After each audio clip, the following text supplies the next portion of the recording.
Everyone. I hope you're all enjoying the conference. Now we have a wonderful workshop lined up for you, and I'm excited to welcome our esteemed speaker, Dr. Lauren Franklin from Air University Islamabad. Yes, Dr. Franklin is a renowned expert in integrating technology into higher education. And today she'll be sharing insights on using Google applied digital skills in higher education classrooms. This workshop promises to be both informative and practical, offering valuable strategies for incorporating digital skills into our teaching practices. So please join me in giving a warm welcome to Dr. Lauren Franklin. Yes, ma'am.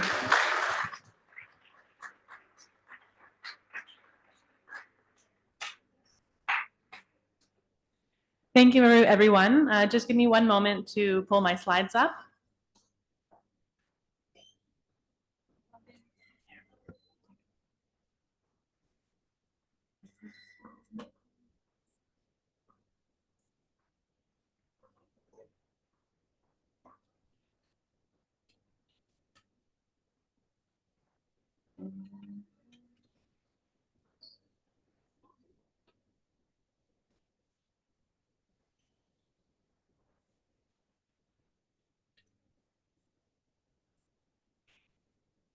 Oh, can you grab my phone?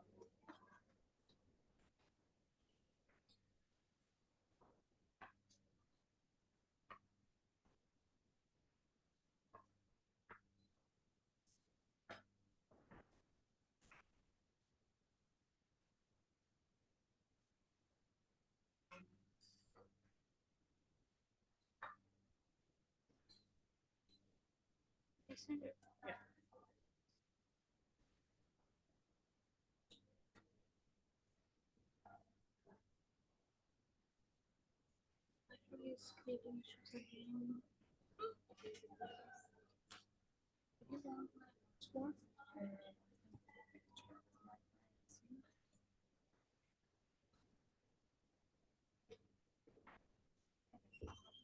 For now, we can use the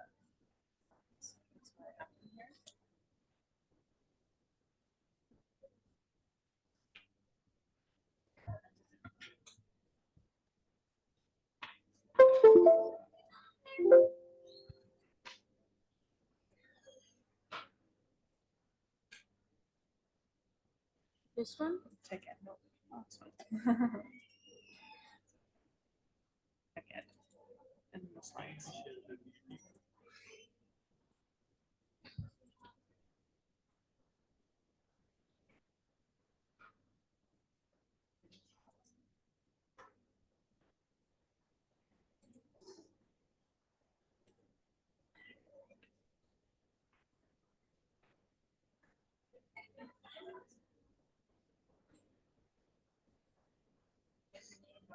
Okay, thank you for your patience.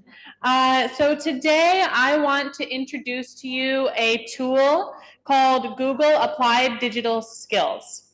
So this is a tool that I think can be used by teachers in their classrooms in a number of creative ways in order to engage students and help students learn digital skills that are important for their futures. Okay, so let's get started. Today, we are going to be talking about what Google Applied Digital Skills is. So I'll introduce you to it. And then I want to talk a little bit about how you could use it and why you might want to use it. Then, if the Wi-Fi is working, we'll walk through the website. And I'll also show you an example lesson, what a lesson on applied digital skills might look like, so you can get an idea for yourself how you might want to use it in your own classrooms.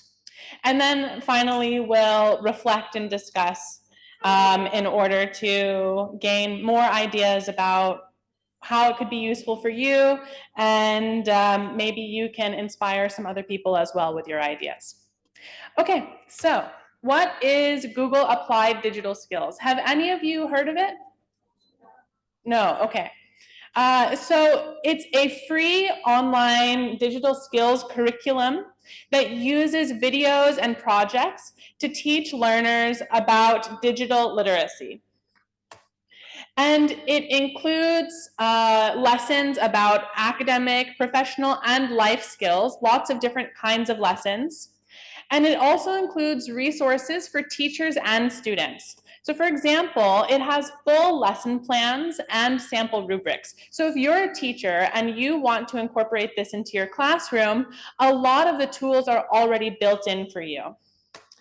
And the website also includes a lot of tips for teachers and students on how to use applied digital skills for remote learning. So as our previous speaker had mentioned, of course, we can never predict when we might have to go for online learning. And in that case, we should try to use all the tools that are available to us in order to make students' learning experiences as enriching as possible. All right, and finally, Google Digital Skills, Applied Digital Skills also has video tutorials. So if you're a teacher but you're unsure about digital skills yourself, or you are feeling not very confident, so you can use these video tutorials in order to learn for yourself how to use this resource, and then you can implement it in your classrooms. Okay, it also has more things. So how would you use it? Well, the lessons are designed for students to work independently at their own pace. So each student does the lesson on their own, or perhaps in a pair, at their own pace.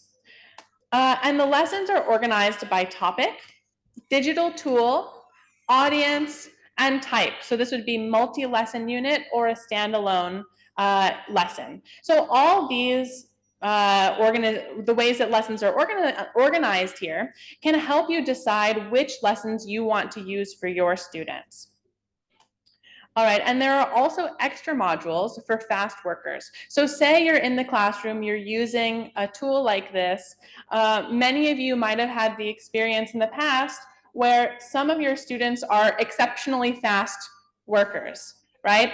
And they finish things earlier than you had expected, and then you are trying to figure out what they should do next. So in this case, there are extra modules that you can give to those students to have them improve their learning even more. All right, and so this digital skills, applied digital skills, provides teaching resources for teachers. All right, and the teaching resources look like this.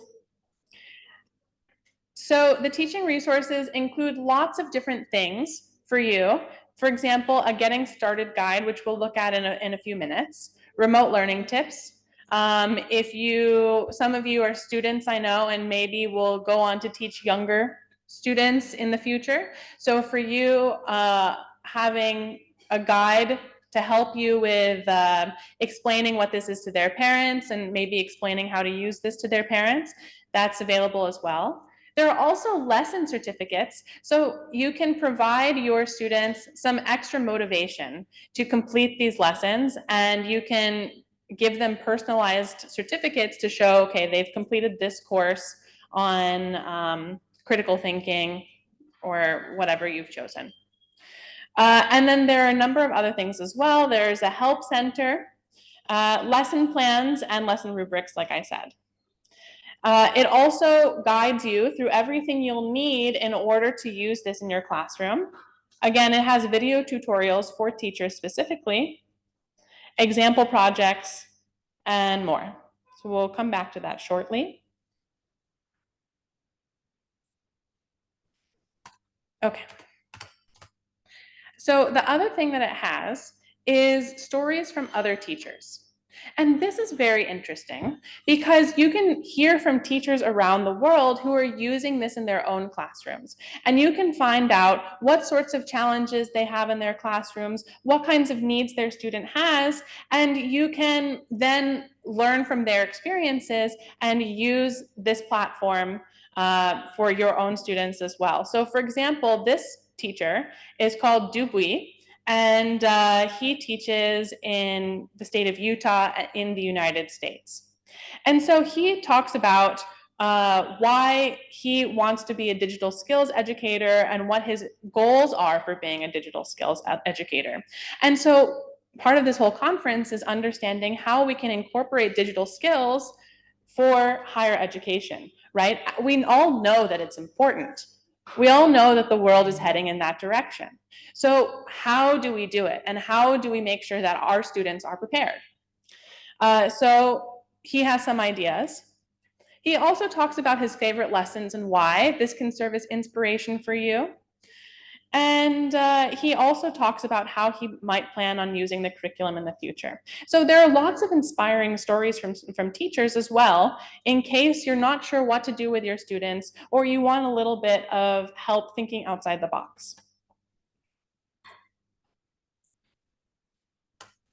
All right, and the last thing is that for us here at Air University, it's very handy because it connects with Google Classroom. So Google Classroom is used for all of our classes, and the fact that this connects with Google Classroom makes the classroom experience much more seamless. Students can sign into their Google Classroom and then get to apply digital skills from there. Okay, so we've talked about what it is. How does the curriculum work? When you're a student, what do you do? So the first thing students will do is they'll watch videos that explain concepts and provide direct instructions on how to use various digital tools. Okay, and once the students have watched a video, they'll practice. So each student on their own will practice the skills shown in the video by completing the steps in a project of their own. So by the end of each lesson, students will have created their own project. All right, and then they repeat this. So they'll watch a video, complete a step of the project. Watch a video, complete a step of the project, and so on and so forth until the project is complete. And once the project is complete, then as teachers, you should encourage your students to reflect on their projects and reflect on their experiences in order to foster critical thinking skills and creative thinking skills. Ask your students, how did this lesson go? What did you make? What challenges did you have? What did you learn from it, right? And as students reflect, they learn more about themselves, and they also solidify this knowledge that they've been getting about digital skills. And while the students are doing all this, teachers don't stand idly by. Instead, you can help students in a lot of ways. So in the beginning, you might have to help students locate lesson materials. When I did this with my students, I noticed that in the beginning, they were having some trouble finding the lesson materials, which just showed me, okay, this is a good experience for them, right? They need practice doing things like this. You can help them get started. You can give them a good starting point. You can make sure that they're completing videos and activities one at a time, right? And you can also guide students as they work on their projects. If they're having any trouble, you can help them work through it. You can also work through other challenges. So for example, you might encourage them to watch the videos again. You might encourage them to read the transcripts if they're having a hard time understanding the spoken English. And you can help them continue the learning outside the classroom as well by talking to them about how they could use this skill in other facets of their life. Okay. So we'll take a look at the Getting Started guide just so I can show you how easy it is for you as teachers to get started. All right, so Google provides all of this information for you, and this Getting Started guide has everything you need in order to get started, right? It explains to you what the program is, what the curriculum does. It gives you the material checks that you need, and then it gives you steps clearly on how to sign up and start, and how to find lessons that are right for your students. It also explains different types of lessons and gives you some examples. So some examples they have here are Write an if-then adventure story. So if you're teaching in an ESL classroom, for example, this could be a very handy tool, right? Having students write an if-then adventure story in English helps foster their English skills, helps build their vocabulary and grammar, right? And it also is something fun that they can do. And finally, because this is Google applied digital skills, it also helps them learn those digital skills that they need to do this. All right, there are many others as well. Use digital tools for everyday tasks, make a word game, start a resume. There are many others. And then it also gives you the steps you need to prepare to teach, what you need to take care of before the class starts, what you should review and pay attention to. It gives you tips for using applied digital skills remotely. So if you're using it in a remote classroom, how would you manage that? And it also gives you tips on how to work with Google Classrooms.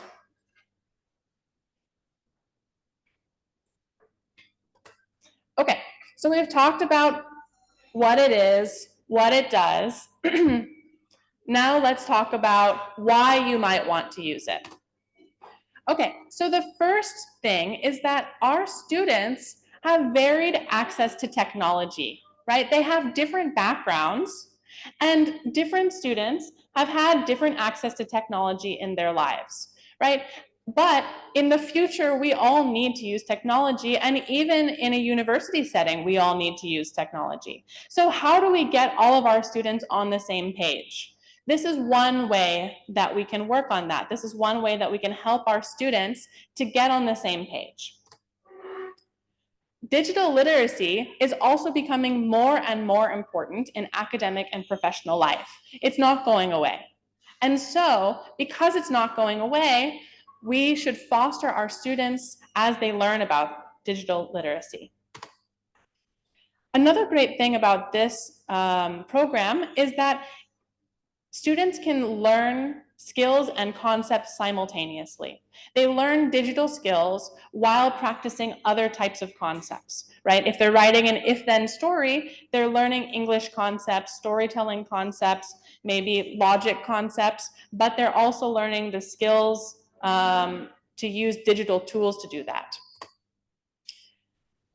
It also has individual pacing, which is very helpful because in a classroom setting, sometimes the fastest students, lead the pace, right? They set the pace for the classroom. And then the students who are not at that same pace don't learn as much as they could. And so in this case, if students are able to go at their own pace while learning, it becomes more likely that they'll learn more and they'll learn better. Every student will learn more by being able to go at their own pace. It's also a type of interactive learning, which has shown to increase engagement, improve retention of material, enhance critical thinking, and improve student-teacher relationships. When students are interactive with what they're doing as they're learning, they end up learning more and learning better. And finally, this provides a tangible outcome because students work on a project which they complete, and then they have that project to reflect on, to review, and perhaps even to use in the future in other ways. All right.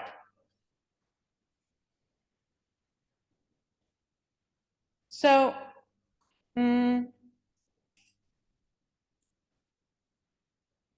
let's see if I can sign in to walk you through. We'll try one more time.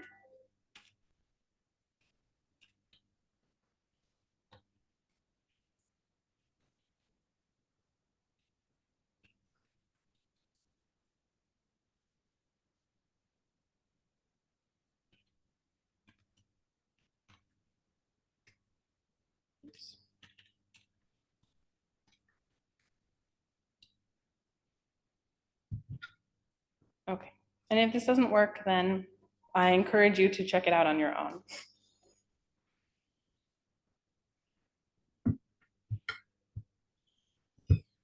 Okay, great. Seems that it worked this time.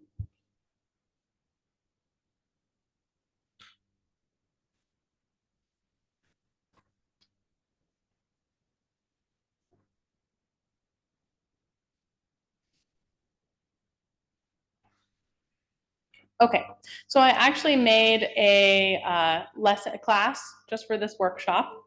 And if you have laptops or you want to do this on your phones, you can. You can pretend to be a student and try it out for yourself. But first, I'll show you how you might browse the curriculum in order to decide what you want to do. So they have different collections which have different themes. So for example, say you want to teach English language arts. All right. There are many types of lessons and they're constantly adding more. So you might want to have your students revise and edit a piece of writing. This might be helpful for more advanced students. You might have students collaborate with each other to tell a story. This could be fun and interactive, especially in remote learning settings. You might want them to argue a position on a public policy issue. So this could even be useful for our friends that are teaching other courses like political science, right? Or any government issues, right? So people can argue a position. And this is great because your students can build logic skills. There are many others as well. Some of them are more skills-based, like annotate text in Google Docs, and some are more creative, like analyze book characters and cast them in a movie. So as you can see, there are lots of possibilities and you can use them in lots of different ways in order to achieve your teaching goals. Okay, so that's how you might browse the curriculum. And your homepage, oops, your dashboard may look like this.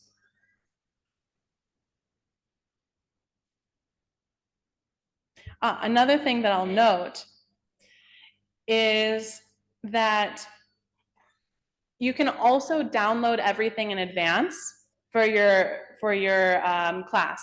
So if, say, you have a slow internet day like today, you can download everything in advance, including the videos, and you can share them with your students through a hard drive or a USB drive so that they can still do the work without requiring internet.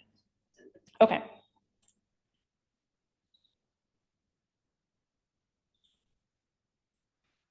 So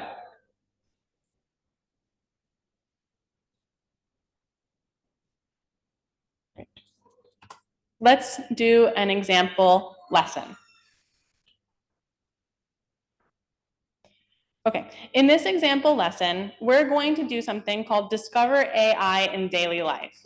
So we've been talking a lot about AI during this conference, and in general, AI is becoming a part of our daily lives more and more.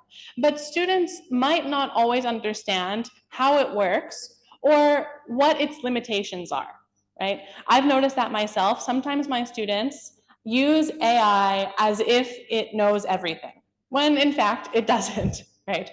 So this is a lesson that I was actually using with my own students in order to teach them how to understand how AI works and when to use it, when not to use it, how you might understand its limitations.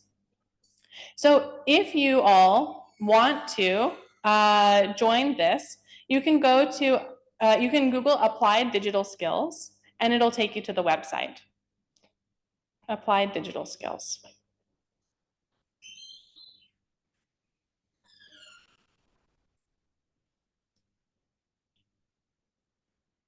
And this is the class code, which you can enter if you'd like. I'm going to go ahead and start in a moment, whether you've joined or not, just because we don't have a lot of time today. But I wanted to point out a couple things. Yes.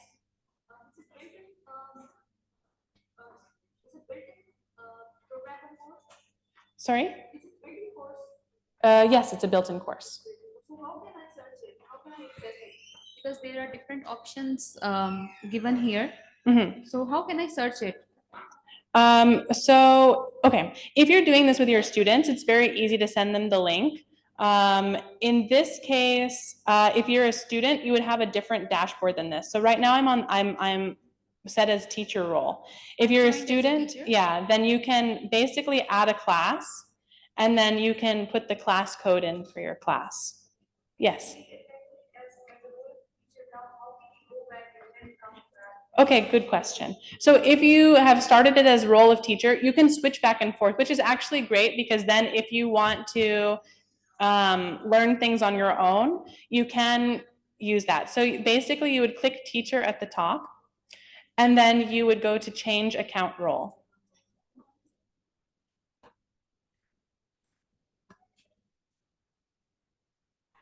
And then you can choose, in this case, student. And if you want to learn things on your own, you could even choose independent learner.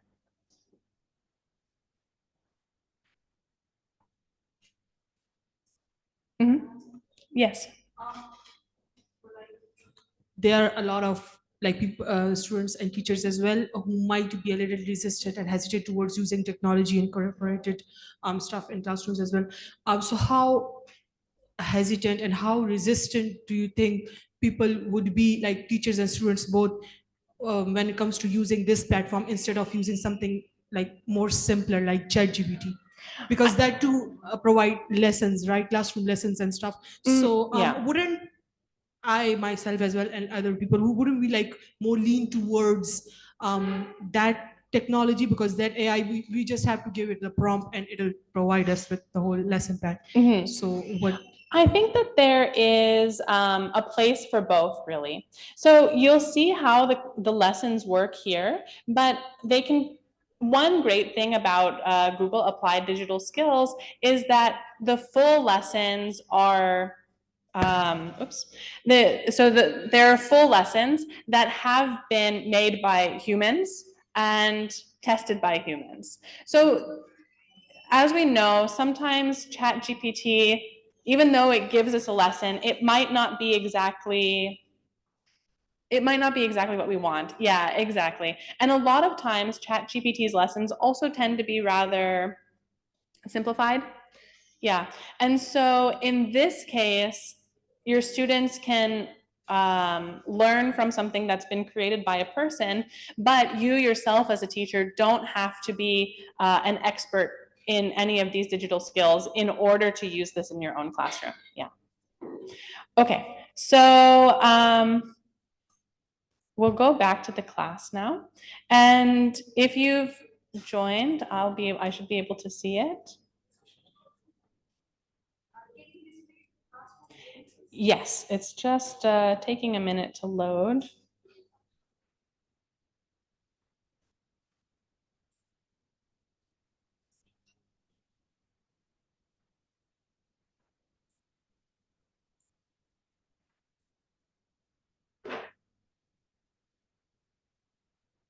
Okay, the class code is here.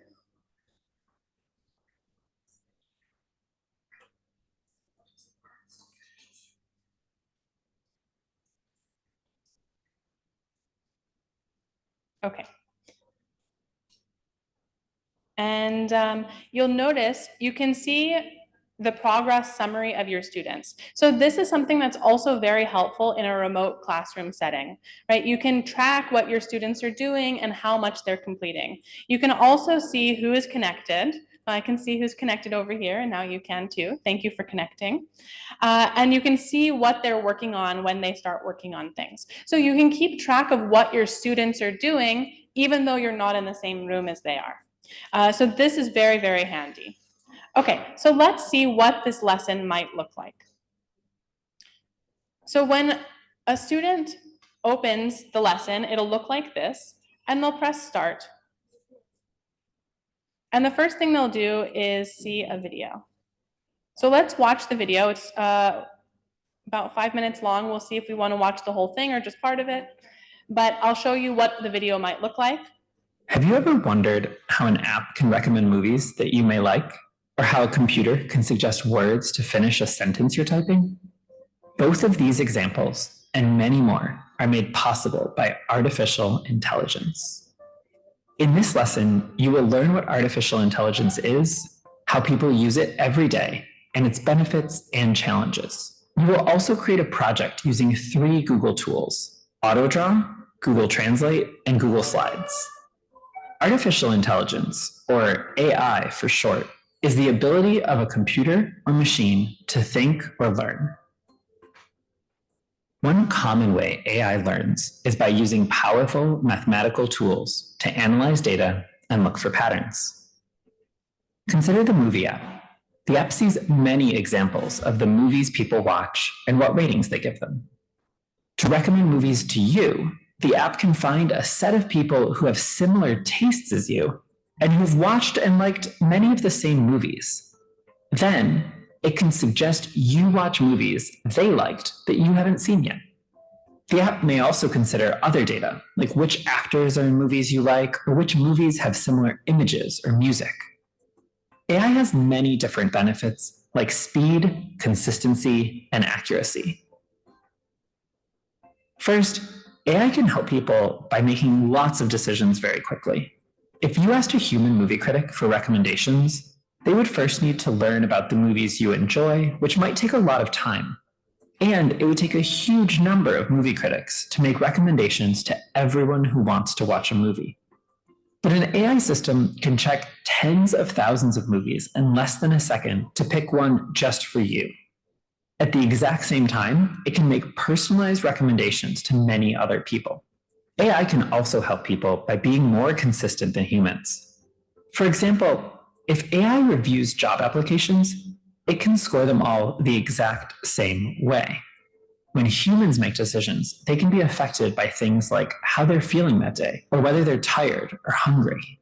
AI can also do repetitive tasks 24 hours a day, 7 days a week, possibly freeing up people to spend time doing other things. Another advantage of AI is that sometimes it can be more accurate than humans. To learn how to detect diseases based on X-rays, AI can look at data from hundreds of thousands of medical records, more than any single medical professional could review in a lifetime, and use that to suggest an accurate diagnosis.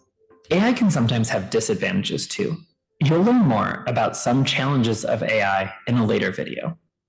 As you complete this lesson, you will explore how artificial intelligence is used in a game called Quick Draw. Discover how people use AI in a typical day. Get to know some challenges of AI. And take notes on what you learned in a document.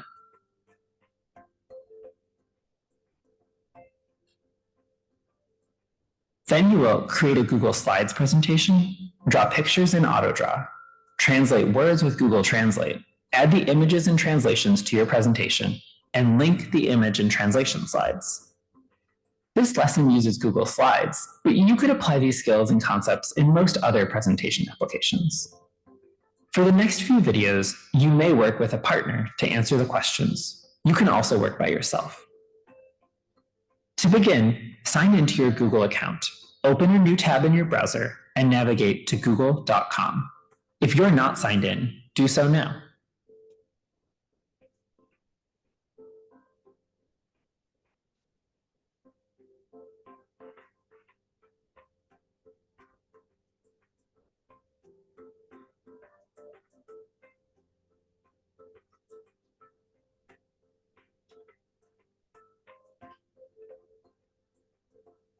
If you do not have a Google account, pause the video and create one.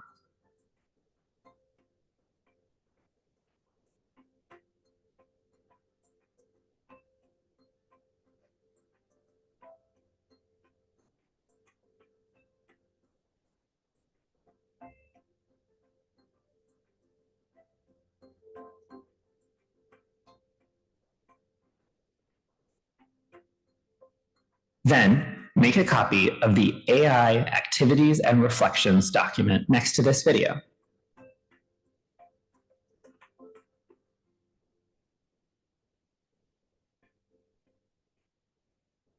And rename it. You'll use this document to record your answers to questions in the next few videos.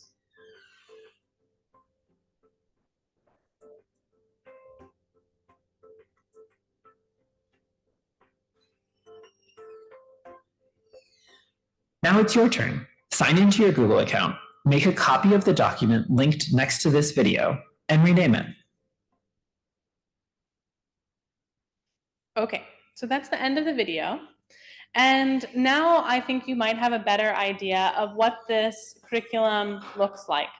And as you can see on the side, it has the instructions and links to any activities that they've talked about. So in this case, it has the link to that document that they talked about in the video. Okay, and so what are some of your thoughts? I'd like to know some of your thoughts, having seen this video, which is the first of a number of videos in this lesson about AI. What are your thoughts on it? Any stand out? Yes. I think AI can use in both teaching and learning, Mm-hmm. and there are different features of AI that can be deployed to this Google Docs Mm-hmm. and applied digital skills data. Mm-hmm. And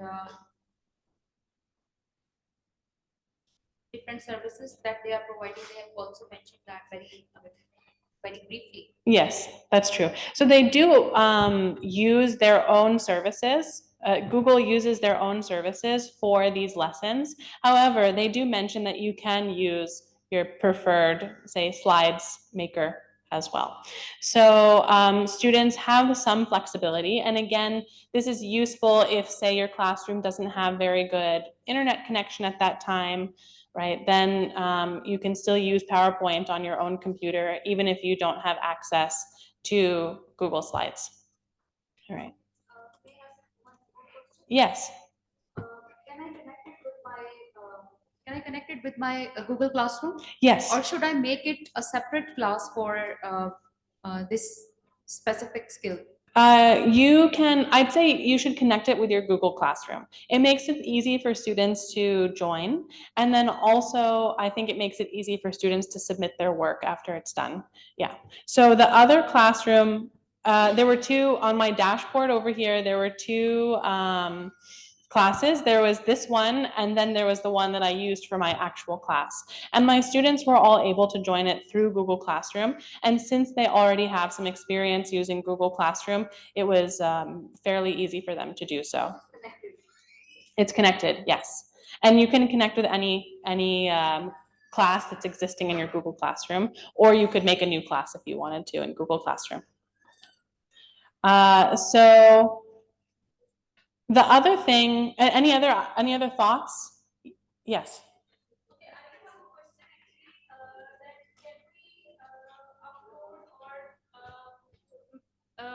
Or we can prepare our own lessons, as you're suggesting that this is giving us the lesson plans.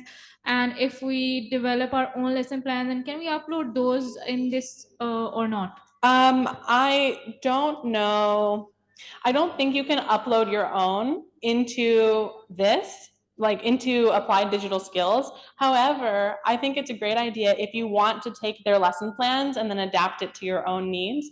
And then you could upload that into, say, your Google Classroom rather than applied digital skills. So you could use it as a resource in that way as well. Okay, so it means that we can't upload any or we can't give some tasks to the students here, or we can use it like as we use Google Classroom to assign some assignments or some other stuffs as well.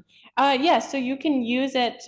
So every lesson in Applied Digital Skills has an associated project. So you can use that project as one of your assignments, and they also include rubrics for those projects. Okay. Yes, Right. so it makes it easy for you. You can also add to the rubrics. So based on your own students' needs, you can add additional parts to the rubric.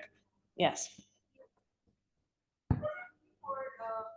English language teachers and learners, or No, it can be used in a lot of different ways. I think teachers can use it creatively.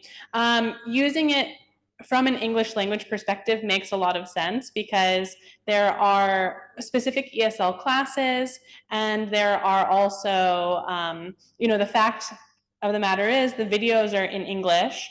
So it requires students to work on their listening skills, although there is a transcript located below. So if students are having a hard time understanding the spoken English, they can always read along with the transcript.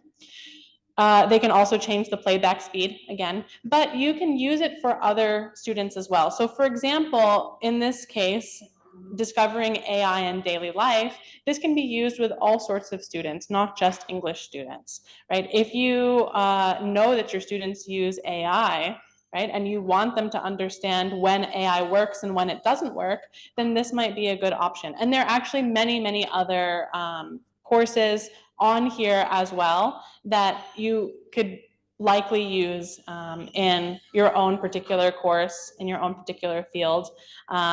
And especially when it comes to the reflection part at the end, thinking about how you can relate the skills that they're learning here back to the course material of your course can be done. Yeah. All right, so any other thoughts? Okay. All right, so a student then might open up this Google Doc, right? And it showed them exactly how to change their name over here, right? And over here as well, in order to first personalize it, right? So again, I had noticed when I was teaching this in my own classroom that not all my students were comfortable doing this, right? And that made me realize that students do need practice with different types of digital skills. And having them do this kind of practice will be beneficial for them, right? When they get to their workplace and they have to use a new program, they're going to be much more confident in learning how to use it because they already have background knowledge in technology and they already have good digital literacy skills. Okay, and so the other great thing is that even in this case, in this Google document, all the videos are linked. So for example, you can get to video 2 by pressing next here, like this, and it'll pull up video 2 for you. You can also get to video 2 this way. So if students can't find it in one tab, they can find it in another tab, which is nice because it always provides a little extra support for your students.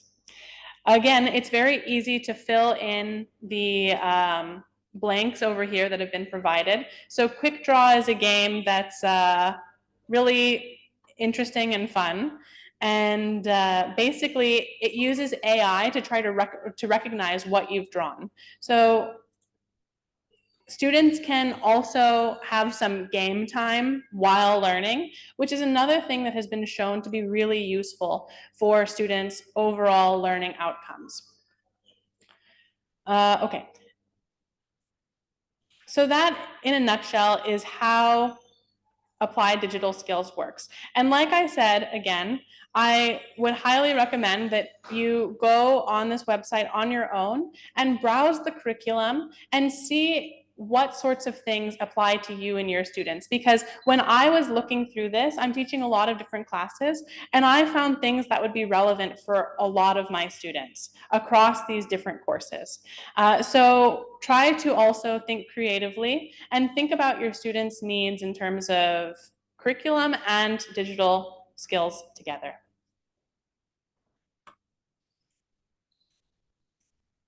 Okay. So now we'll just end on a reflection.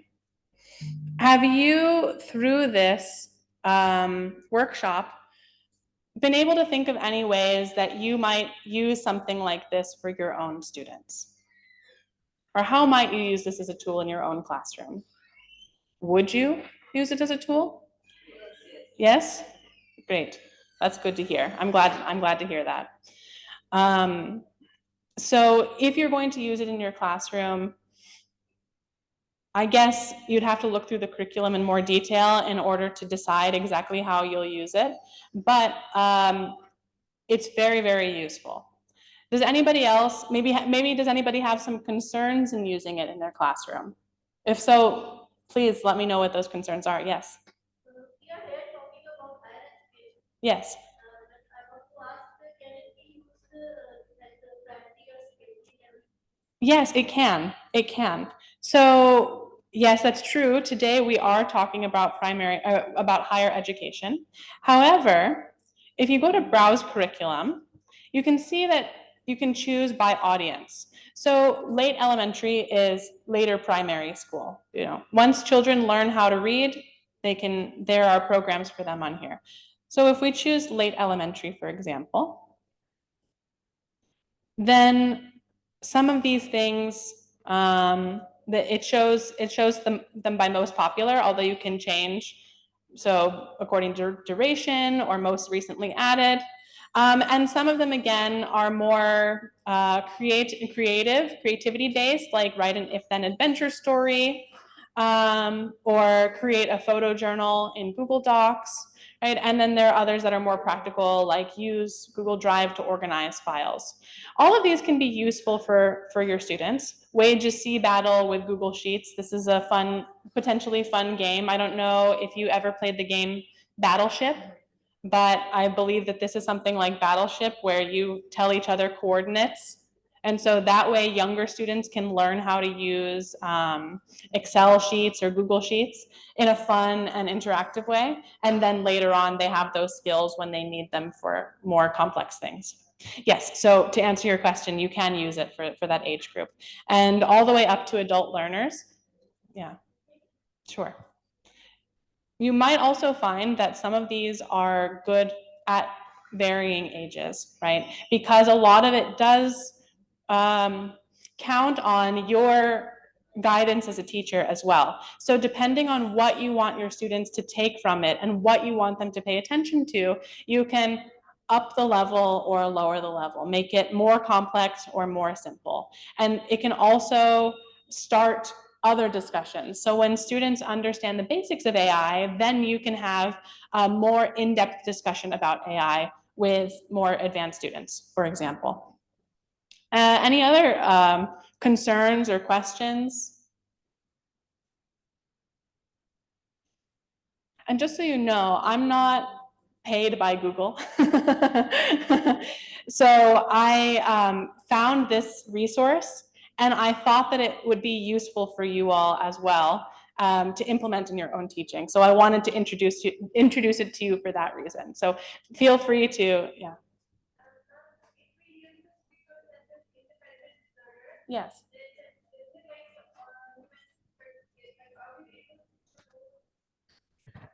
You mentioned certificates. So like, are we able to show those certificates? Like some courses like Coursera has an option to link the certificate that you earn with your LinkedIn account or anything. Is that option also available here? I'm not sure, but I would guess that there probably is, since the certificates are built in. So I would guess that you would be able to link that certificate or include it in a CV or resume if you find that you've done a course that's particularly useful or interesting or relevant to the job you're applying for, et cetera. Yes.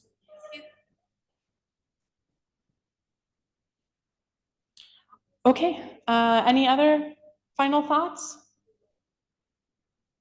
Okay, so in that case, I hope that you do explore this tool on your own. Just as a reminder, our takeaways over here are that Google Digital Skills, let me move this up. Google Applied Digital Skills is free. It's a free online curriculum that integrates with Google Classroom and can be used either remotely or in person. Students can work on projects that improve their digital literacy and skills, no matter their background or level. And teachers do not need to be experts in digital skills in order to teach with applied digital skills. They provide a lot of resources for teachers to get started. And then even so, once you're started, you don't need to be an expert in order to get the ball rolling on your students' learning. So, thank you so much for listening today. It was a pleasure, and I hope you enjoy the rest of the conference. Thank you so much.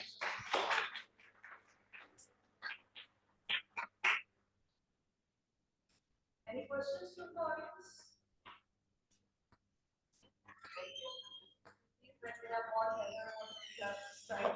I hope so.